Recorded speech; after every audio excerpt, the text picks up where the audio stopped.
बहु दिन धरी परिचित हवा परे प्रथम देखा थिला आमर एक साहित्य सम्मेलन रे दुई जन को टिके लेखा लिखी भारी पसंद से जगटा भी आम मन पसंद थिला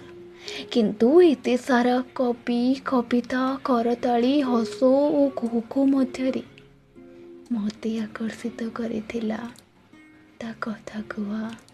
आखि दुईटी संपूर्ण हजि जाइथिले मु ता उपस्थिति ही मु खुशी हेबाकु से दिन काफी थिला बोधे। कार्यक्रम सबू प्राय सरीब उपरे आमे बाहर को आसु आसु कार गोटे धक्कारी मु पड़ी जाई थांती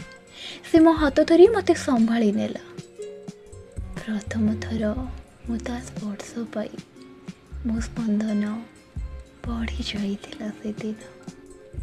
से दिनर से अदिनिया वर्षा साजिथिला आम मिलनर माध्यम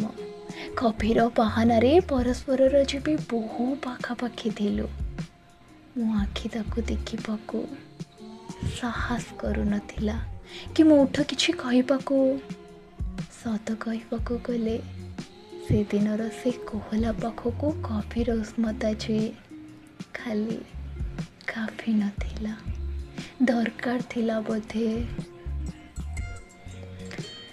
शक्त बाहुबंधन रे मु निजको हजाई देली ता छातीर स्पंदन रे मो स्पंदन बढ़ी जाइथिला तार से गरम निश्वास रे मो देह शीत ही उठुला से राति रे मु संपूर्ण रूपे निजको हजाई देइथिली ता ओठर छुआरे मु धीरे धीरे तरले जाउथली ता हातर चपलामी को मुझे मिति पूरा